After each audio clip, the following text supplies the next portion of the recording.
Hey folks. All right, last video of the day. I got more stuff in the pipe, but I need a break from all of this cringe. So the inevitable happened. IGN made an article that I feel like I really have to respond to. This isn't really about Sweet Baby Inc. or Gamergate 2 directly, but I do think it is a symptom of the broader problem here, which is one of essentially like a woke mind virus infecting every entertainment, every corner of the internet. The gaming space in particular is a big deal because it is the single largest entertainment industry in history. I mean, like the only thing that might overtake it might be like social media. Um, but in terms of like, something that we find as entertainment compared to film and music and television and literature, it's not even close. So video games are huge. They're not a niche thing. They're not something that's only played by middle-aged men in their mama's basement. That is a very old, tired stereotype that may never have been true, to be honest. But they wrote an article, and I thought I would set it up a little bit before we get into it. So, um, Resident Evil has been getting as a franchise. The Resident Evil games have been getting a retreatment in recent you know years, I guess, where all classic Resident Evil games are being remade. It started originally with Resident Evil 1. That was a GameCube remake. It was very good. But it wasn't quite part of the same trend that is more recent. Some people would say it began with Resident Evil 2 remake, which was an excellent remake of the OG Resident Evil 2, and they made a remake of Resident Evil Nemesis, calling it Resident Evil 3 remake, and then Resident Evil 4 got a remake as well. So now there's a bunch of talk about whether or not Resident Evil 5 will get the same treatment. And of course, because we live in the current year, a discussion about racism has come up. So let's take a look at this article from IGN, the folks that love giving 8s and 9s for everything. Why don't you guys review my video of the IGN article in the IGN fashion? So, all right, this is called The Resident Evil Game That Can't Be Remade. Time to rewrite, not remake. Okay? I'm ready for the cringe. With Resident Evil 4's release this year, Capcom project to remake the glory years of its survival horror series is complete. But as the game's post-credit scene suggests, the remakes aren't over. And so the big question is, where next? The obvious answer is a remake of Resident Evil 5. But on the game's 15th anniversary, it's clear that moving forward chronologically will take Capcom's remakes into the series' weakest era, an era of gameplay and narrative decisions best left in the past. Resident Evil 5 simply can't be remade, at least not to the standards of Capcom's best work. And so the answer is not to remake, but to rewrite. Resident Evil is a survivor horror series.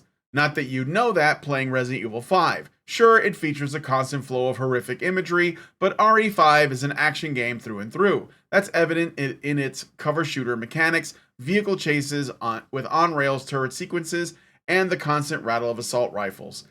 Even its visual design evokes the sandy shades of modern military games that experienced mass popularity in the late 2000s. It all speaks to a series that has lost its way. Rather than reflect on the tenets that were the foundation of its existence, Resident Evil 5 looked at the contemporary gaming zeitgeist in an attempt to find a new lease of life. The result is an unholy hybrid of Resident Evil, Gears of War, and Call of Duty. It is ugly and unwieldy as it sounds. This design appears to be not just a misguided attempt to follow Western successes, but also a misreading of its predecessor. With Resident Evil 4, director Shinji Mikami deftly reinvented the series through the use of a new over-the-shoulder camera angle. This perspective allowed for a more kinetic, non-action heavy game. Despite this, Mikami never lost sight of the terror at the core of Resident Evil. Through use of enemies that were strategically placed to provide undulating waves of tension and fear, and the inclusion of Ashley as your vulnerable charge, combat encounters were focused on surviving overwhelming horrors rather than dominating them. Resident Evil 5, meanwhile, presents its enemies as waves to be gunned down with increasingly powerful weaponry. Their purpose is cannon fodder, a wall of meat to slow your progress through levels, and those levels are not locations to be explored. Instead, they are largely funnels that push you from entrance to exit. Resident Evil 4 may have replaced the series' traditional continuous structure with discrete levels in an attempt to move away from the backtracking heavy design of previous games, but it preserved the spirit of locations like the Raccoon City police station. The village, Salazar's castle, and the island feature interlocking explorable pathways that solidify those locations as authentic spaces rather than obstacle courses. RE5 has no interest in this, with the majority of its stages being little more than corridors peppered with dead ends to hide treasures in. Their lack of authenticity means that no one will ever mention the Kijuju Autonomous Zone in the same breath as the Spencer Mansion. This is all to say that a faithful remake of RE5 would break Capcom's 7-year streak of brilliant survival horror games. It's telling that the series' recent point, Resident Evil 7, was a reinvention of the very first game, a haunted house that grew ever larger as you unlocked new rooms by solving its puzzles. Clever reinventions of this base conceit is the key to Resident Evil's success, be that dropping as an unstoppable force onto the house corridors, RE2's Mr. X, or expanding the scope of the house. Resident Evil Village's titular location is effectively a giant manor, its corridors and streets are streets and its rooms are houses. A Resident Evil 5's stage-driven structure is simply inferior to this design. A modern recreation of it would only further highlight its flaws, especially coming in such close proximity to masterclasses like the remake of RE2. So all of this seems reasonable to say. I can provide some counter points to it, but that's not really the issue that I want to talk about. So here's where the real juice comes in. Okay, a whole new environmental structure and scenario design that reins in the action and dials up the horror would bring it in line with Capcom's other remakes. But all of this does not account for Resident Evil 5's most notorious problem: racism.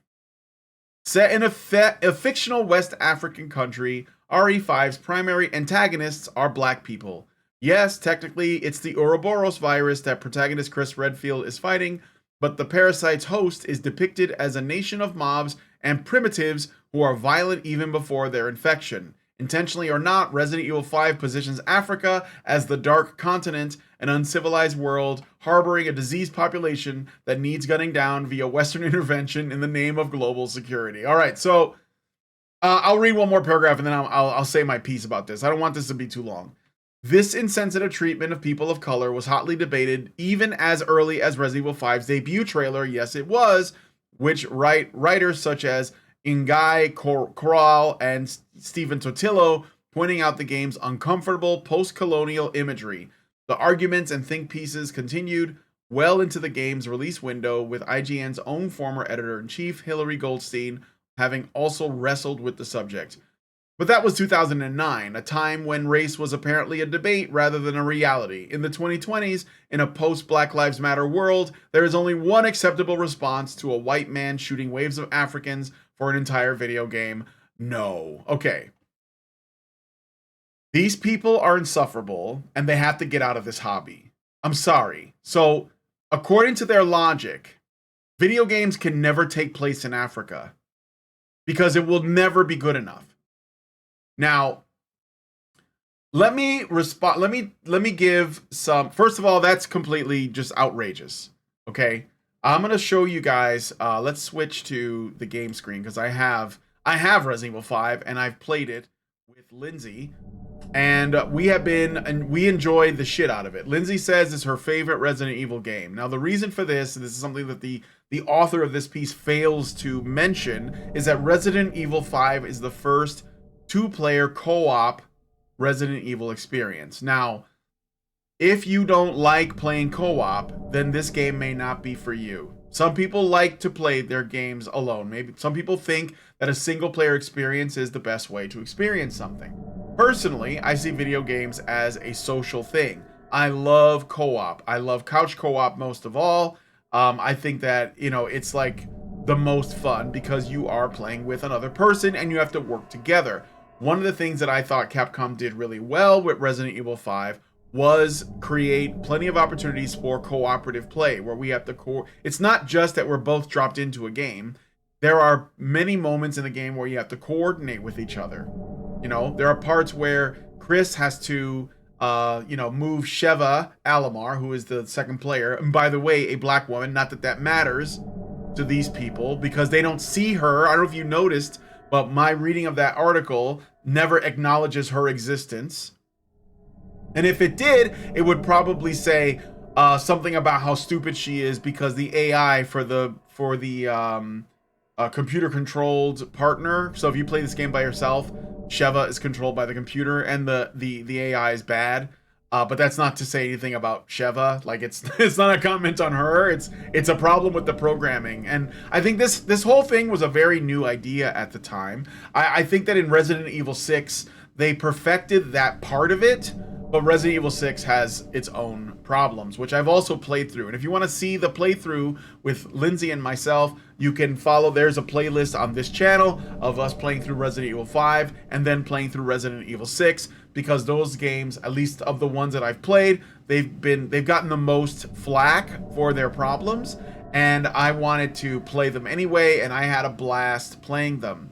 And I think that is the point. In particular, Resident Evil 5, which Lindsay is a big fan of. So when I told her, because we talked about the remake, you know, I said, because this game is old, came out in 2019, and Lindsay and I talked about the remake for a little bit, and I was like, well, if they made a remake, would you play it? And she was like, well, it depends on how well they handle it, right? But I would assume that Capcom would improve on any of the problems that the previous game had. Resident Evil 4, I did play through the original, but I haven't played the remake yet.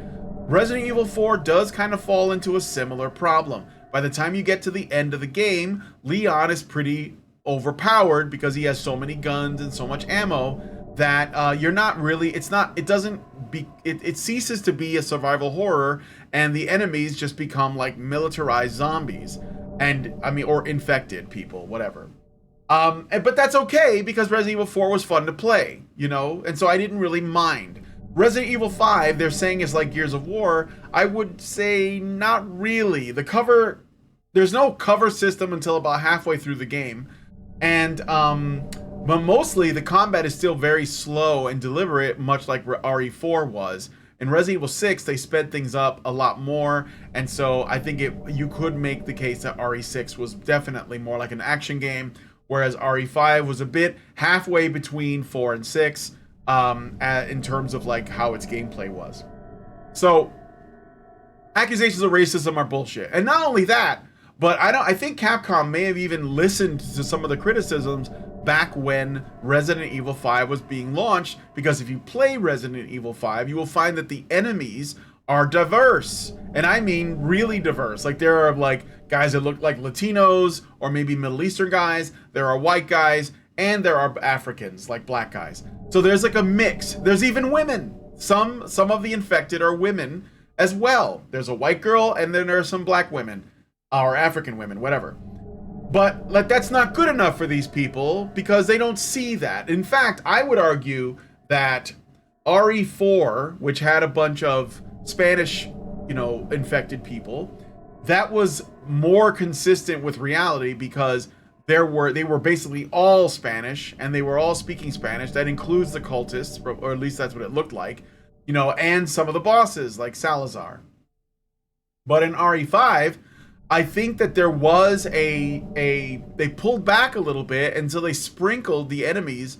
I mean, it was a pretty generous sprinkling of like white dudes as well. In fact, I can show you some of the models here.